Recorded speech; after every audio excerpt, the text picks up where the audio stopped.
अस्सलाम वालेकुम। अतहर मलिक मीडिया के साथ मैं हूँ अतहर मलिक। नाजरीन, उम्मीद है कि आप खैरियत से होंगे। हर खबर के अंदर छुपी खबर ही असल में खबर होती है और उस पर हमारा तज्जिया। अहम खबरें जो आज आपको सुनानी है वो ये है कि नेतन्याहू मुझे जंग में फंसाए रखना चाहता है। ये किसने कहा, बताते हैं। पीपल्स पार्टी नून लीग लफ्जी गोलाबारी जारी। मुझे हीरो ना बनाया जाए, ये कौन कह रहा है? आइए जानते हैं खबरों की तफसील में। ट्रंप जो सुपर पावर के दूसरी बार मुंतखब होने वाले सदर हैं, उन्होंने कहा है कि नेतन्याहू मुझे जंग में फंसाए रखना चाहता है। इस सादगी पे कोई न मर जाए ए खुदा, लड़ते हैं और हाथ में तलवार भी नहीं। ये सादगी देखें सदर ट्रंप की, कि वो कह रहे हैं कि मुझे नेतन्याहू फंसा के रखना चाहता है। यानी एक नन्ना मुन्ना चूचा सा एक बच्चा है कि जो जिसे एक बंदा जो कि जिसका नाम नेतन्याहू है, वो उसे फंसा के रखना चाहता है, वो उसे डॉज कर रहा है, वो उसे पता नहीं रंगीन ख्वाब दिखा रहा है, क्या कर रहा है। मैं हैरान हूं। एक इंतहाई कामयाब आदमी, कामयाब कारोबारी, 2 बार मुंतखब होने वाला सदर, और वो अपनी इस्टेब्लिशमेंट से, ये कोई सादा सदर नहीं है अमेरिका का। ये दूसरी बार जब हारा है दूसरे इलेक्शंस में, तो इसने बाकायदा लड़ाई मोल ली है इस्टेब्लिशमेंट से। और तीसरे जब दोबारा फिर इलेक्शन हुए हैं, तो उसमें ये जीत कर आया है।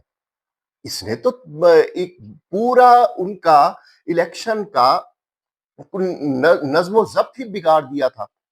और जिस तरह से ये पॉपुलिस्ट है, जिस तरह से अमरीकी अवाम को इसने अपने पीछे लगाया, और इस पर जो हमला हुआ जिसमें इसके कान के करीब से गोली गुजर गई और कान को जख्मी करते हुए, तो ये जो चीजें हैं, कैपिटल हिल पे जिसने हमला करवाया, जिसके हामियों ने हमला किया, ये कैसा बंदा है? वो कहते हैं मुझे फंसाए रखना चाहता है। यही ट्रंप था जिसने जिसने अपने मीडिया के जरिए ये बात कही थी कि जी हम तो नहीं ईरान जंग में इन्वॉल्व होना चाहते थे, लेकिन ये नेतन्याहू था कि उसने हमें उश्कल दी और हम जंग में कूद पड़े। और हमें ये कहा गया था कि जी ये मोसाद ने हमें बड़ी ये उसकी इंटेल थी कि जनाब आप जाएंगे और 2-4 बहुत आवाम से तंग हैं, इस रिजीम मौजूदा रिजीम से वो गुस्से में भरे हुए हैं, उन्हें महंगाई ने, उन्हें बेरोजगारी ने, उन्हें अफराते जर ने, ठीक है, उन्हें मजहबी पाबंदियों ने उकता के रखा हुआ है। वो चाहते हैं कि कोई आए और उनका निजात दहिंदा बनकर आए, और वो बस वो उठ खड़े होंगे इसके अपने जो मौजूदा रिजीम है, जो मुल्लायत है। लेकिन ऐसा कुछ भी नहीं हुआ।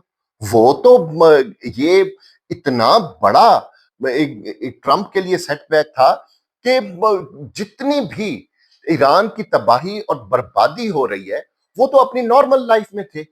रातों को वो पार्क में निकलते थे, उन्हें पता था कि रात को गोलाबारी होनी है, लेकिन वो पार्क में निकल रहे हैं, खाने खा रहे हैं, और टोलियां बनाकर वो अपने जंगी गीत गा रहे हैं। ये तो थी। अच्छा, फिर जब आंखें तो उस वक्त खुली जब जो अली खामनाई हैं, शहीद सुप्रीम लीडर, उनके जनाजे में लोग जब ज़ारो कतार रो रहे थे, तो ट्रंप कहते मुझे ये हैरत हुई है कि ये रो क्यों रहे हैं? ये तो वो तो कहते थे कि हमें ये था कि ये शदीद नफरत करते हैं। भाई तुम रिजीम चेंज करने आए, तुमने तो रिजीम चेंज क्या करनी थी, तुमने तो रिजीम से मोहब्बत पैदा कर दी। अब भी वो अपने बेशक उसमें 2 धड़े हैं, एक पासदाराने इनकलाब है और एक सियासी जो उनका चेहरा है, वो बिल्कुल अलग अलग उनकी सोच है। लेकिन अवाम अब इस नतीजे पर पहुंचे हैं कि नहीं, हम आपस में लड़ लेंगे, कोई बैरूनी कुव्वत आए और हमें लड़ाए, ये हमसे गवारा नहीं है। उनकी 6000 साला जो तारीख है, वो ये कहती है कि हम कभी गुलाम नहीं रहे, हमने अब भी गुलामी कबूल नहीं करनी। ये बहुत बड़ी बात है ईरानी हवाले से। اب بھی آپ دیکھ لیں کہ ایرانی قوم متحد ہے، ان کے تحفظات ہیں پاسداران انقلاب سے، سب چیز وہ برداشت کر رہے ہیں، لیکن یہ نہیں، ٹرمپ نے تو یہ سمجھا تھا کہ وینزویلا کے صدر کی طرح میں اسے انہیں اٹھا کر لے جاؤں گا۔ اگر اسے غلط فہمی نہ ہوتی ٹرمپ کو، تو یقین مانیں وہ کبھی بھی پہلے حملے میں وہ ایرانی سپریم لیڈر کو شہید کرنے کی غلطی نہ کرتا، اسے شدید غلط فہمی ٹھہرا دی گئی اس کے ذہن میں، اور یہ موساد اور سی آئی اے نے مل کر یہ انہیں یہ ساری انٹیل دی کہ جی آپ انہیں شہید کریں، تو آپ کے ساتھ ایسے عوام باہر نکلیں گے جیسے نکلنے کا حق ہو، لیکن ایسا کچھ نہیں ہوا۔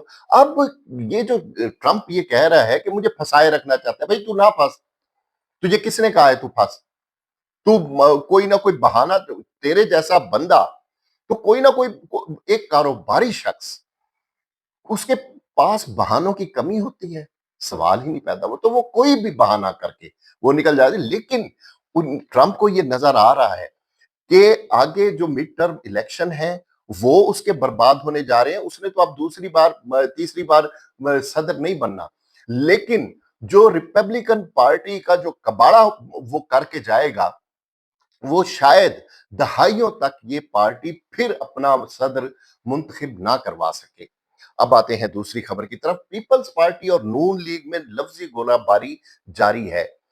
آزاد کشمیر کے الیکشن میں جو نون لیگ کو برتری حاصل ہوئی ہے 9 سیٹوں کی اور 4 سیٹوں کی، اس پر بہت، یعنی آتش زیر پا جسے کہتے ہیں نا، کوئلوں پر رقص کرتے ہوئے دکھائی دیے ہیں بلاول بھٹو زرداری، اور ان کے جب وہ کوئلوں پر رقص کر رہے تھے تو ان کے منہ سے گلاب نہیں جھاڑ رہے تھے، ان کے منہ سے گولے برآمد ہو رہے تھے، آگ کے شعلے برآمد ہو رہے تھے، اور انہوں نے یہ کہا کہ ریاست سے مراد سب کو پتا ہے کہ وہ کس کو مخاطب کر رہے ہیں، کہ ریاست نون لیگ کو نہیں، پاکستان کا ساتھ دے۔ اگر اس نے ریاست نے نون لیگ کو، اور اپنی دھمکی میں وہ بہت دور بہت آگے نکل گئے ہیں، یہ بڑا عجیب و غریب یہ فینومینا میری عقل سمجھ سے باہر ہے۔ کیوں اس طرح کا وہ کہتے ہیں کہ میں اگر ریاست نے یہ نہ کیا تو میں زرداری کا بیٹا ہوں، میں مرتضی بھٹو کا بھانجا ہوں، مجھے مجبور نہ کیا جائے کہ میں بے نظیر کی سیاست ترک کروں۔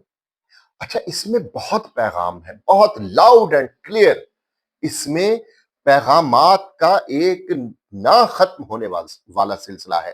آج کی جنریشن جو یہ ویڈیو دیکھے گی، ان کے علم میں ہونا چاہیے کہ بلاول نے کیوں یہ کہا ہے کہ میں زرداری کا وہ ہوں، اور زرداری چلیں، زرداری صاحب کو سمجھ آ گئی جب انہوں نے کہا تھا کہ میں اینٹ سے اینٹ بجاؤں گا، تو میں نے اس پر لکھا تھا اپنے کالم میں کہ زرداری یہ صبح یہ بیان دیتے ہیں، شام کو اگر وہ دبئی چلے گئے ہیں تو کیوں گئے ہیں؟ وہ اینٹیں لینے گئے ہیں، کیونکہ پاکستان میں اینٹوں کی کمی تھی، تو انہوں نے اینٹیں لینے گئے ہیں، وہ پاکستان میں آئیں گے، پھر اینٹ سے اینٹ بجائیں گے۔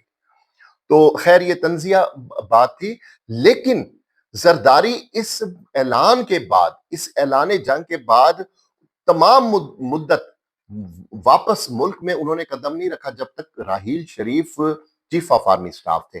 ٹھیک ہے، اب آتے ہیں مرتضی بھٹو کی طرف۔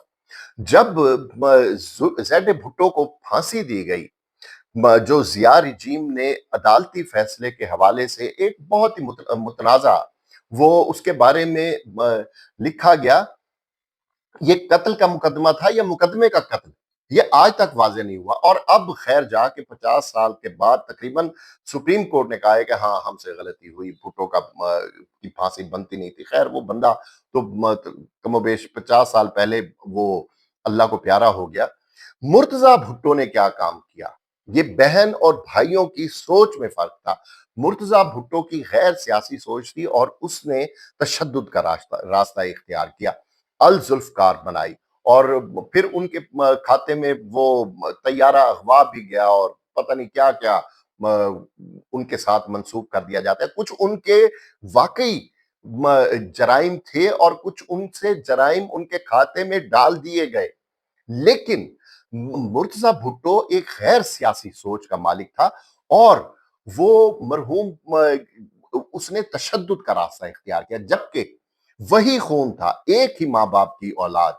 बेनजीर भुट्टो ने सियासी रास्ता इख्तियार किया। उन्होंने सियासी तरीके से अपना इंतकाम, और बेनजीर ने ही ये नारा दिया था कि जमहूरियत बेहतरीन इंतकाम है। तो उन्होंने कहा मैं सियासी रास्ता इख्तियार करूंगी, जमहूरी तरीके से मैं आगे बढ़ूंगी और मैं अपने मुल्क और कौम को आगे लेकर जाऊंगी, यही हमारा इंतकाम होगा भुट्टो के कातलों से। ये थी असल वजह। तो बेनजीर कामयाब हुई, 2 बार वो मुल्क की वजीर आजम हुई। अगर उन्हें शहीद ना किया जाता, अगर गैर मुल्की कुव्वतें बरसरे पैकार ना होती और उन्हें शहीद ना किया जाता, तो वो तीसरी मरतबे भी वजारत उज़्मा के ओहदे पर फाइज होती। लेकिन उनकी और मुल्क की बदबख्ती के उन्हें शहीद कर दिया गया। अब रियासत को इस तरह की जो धमकी दे रहे हैं बिलावल भुट्टो जरदारी, ये उनकी सियासी सेहत के लिए सूदमंद नहीं है। इस तरह नहीं करते। आप एक हद तक जाते हैं, लेकिन ये समझ नहीं आई उनके इस, ये बहुत ही जहरीला किस्म का बयान था। जबकि मोहतरमा मरियम नवाज चीफ मिनिस्टर पंजाब, उन्होंने बहुत कहा कि जी आप अपनी कारकर्दगी पर, आपकी सिंध में लगातार तीसरी हुकूमत है, आप कारकर्दगी हमें बताएं, आप लफ्जी गोलाबारी ना करें। उन्होंने एक मुतदिल बयान दिया, इसमें कोई वो नहीं है। बैरिस्टर जो गौहर खान है, उन्होंने बहुत खूबसूरत एक बात की है आजाद कश्मीर इलेक्शन के हवाले से।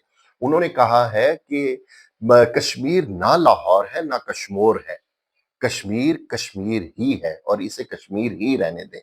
ये बहुत खूबसूरत कि आप, ना लाहौर वाले इस पर कब्जा करने की कोशिश करें, ना कश्मोर वाले। आपके इल्म में है कि कश्मोर सिंध में है और लाहौर पंजाब में है, यानी ना पंजाब इस पर कब्जा करने की कोशिश करे, ना ही सिंध वाले इसे आजाद कश्मीर ही रहने दें। एक थोड़ी सी हम बात इस पर भी करेंगे कि जो पुरतशद्दुद मुजाहरे हुए और जिनकी वीडियोज आई, उनमें कुछ वीडियोज फेक भी हैं, पुरानी भी हैं, लेकिन जो वीडियोज आई हैं उन वो दिल दहला देने वाली हैं। इसमें रेंजर्स के एक एहलकार भी शहीद हुए हैं, पुलिस वालों के शहादत की भी और जख्मी होने की इत्तला मिली है। और ये भी कहा गया है कि जो तालिबान वो इसमें इन्वॉल्व हैं और खारजी जो हैं, उन्होंने तशद्दुद का रास्ता इख्तियार किया है और छतों पर खड़े होकर स्नाइपर्स भी इधर उन्होंने गोलियां चलाई हैं। खैर वो जो एंटी पाकिस्तान मीडिया है, वो तो ये कह रहा है कि 300-400 लाशें गिरी हैं और ये वो बगैर किसी सबूत के ये जो भी आए मुंह में वो बोल दिया करते हैं, ऐसा कुछ नहीं हुआ। हाँ, कालादम एक्शन कमेटी ने कुछ जो मुतशद्दिद कुव्वतें थीं, उनके साथ मिलकर पाकिस्तान के को ये इलेक्शन को खराब करने की कोशिश की और पाकिस्तान का नाम बदनाम करने की कोशिश की, लेकिन ये होगा नहीं और ये हुआ नहीं है। शुक्र अल्हम्दुलिल्लाह। अब हम जाते हैं तीसरी अपनी खबर की तरफ। मुझे हीरो ना बनाया जाए, ये किसने कहा? ये कहा कॉकरोच मूवमेंट के बानी अभिजीत दिपके ने। अभिजीत दिपके ने कामयाबी का धरने की कामयाबी का पर्सनल क्रेडिट नहीं लिया और उन्होंने कहा कि मैं इसका पर्सनल क्रेडिट नहीं लेना चाहता। हामियों से अपील है कि मुझे हीरो ना बनाया जाए, क्योंकि तहरीक एक फर्द नहीं, एक इज्तमाई जद्दोजहद है। एक शख्स को हीरो बनाने की सियासत ने भारत को पहले ही बहुत ज्यादा नुकसान पहुंचाया है। उन्होंने एग्जैक्ट जो अल्फाज हैं वो भी मैं आपके गोश गुजार करूं। उन्होंने कहा है कि एक इंसान को हीरो बनाने से ही देश का कबाड़ा होता है। एक इंसान को तमाम इदारों से बड़ा बना बना दिया। जब एक इंसान को तमाम इदारों से बड़ा बनाते हैं तो वो इंसान देश का कबाड़ा ही करेगा, मुझे कोई भी हीरो नहीं बनाएगा। ये बहुत बड़ी बात है और उन्होंने डायरेक्ट इनडायरेक्ट मोदी पर टॉन्ट की है कि तुमने इदारों से बड़ा बना दिया एक बुत जो मोदी की शक्ल में है और उसी की वजह से इदारे तबाह हो रहे हैं। लोगों तालीमी इदारे तबाह हो रहे हैं, सेहत के इदारे तबाह हो रहे हैं, रोजगार देने के इदारे तबाह हो रहे हैं।